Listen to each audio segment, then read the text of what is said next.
So some times కొంతమంది people snore చేస్తున్నప్పుడు in between ఆ స్లీప్లో కొంచెం మనం వాళ్ళని డిస్టర్బ్ చేసాం అనుకోండి, ఆ స్నోరింగ్ ఆగిపోతుంటుంది.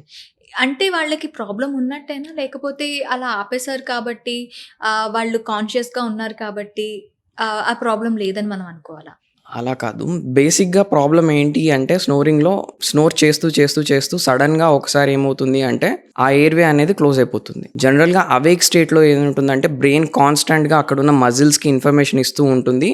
మీరు ఎయిర్‌వేని ఓపెన్ చేసి ఉంచాలి, ఓపెన్ చేసి ఉంచాలి, ఓపెన్ చేసి ఉంచాలి. ఇది సబ్‌కాన్షియస్ లెవెల్‌లో ఎప్పుడైతే మనం నిద్రలోకి జారుకుంటామో అప్పుడు ఆ యాక్టివిటీ అనేది కొంచెం తగ్గుతుంది. సో, సడెన్‌గా ఒకసారి డీప్ స్లీప్‌లోకి వెళ్ళిపోయారంటే ఆ యాక్టివిటీ కంప్లీట్‌గా తగ్గిపోతది. ఓకే.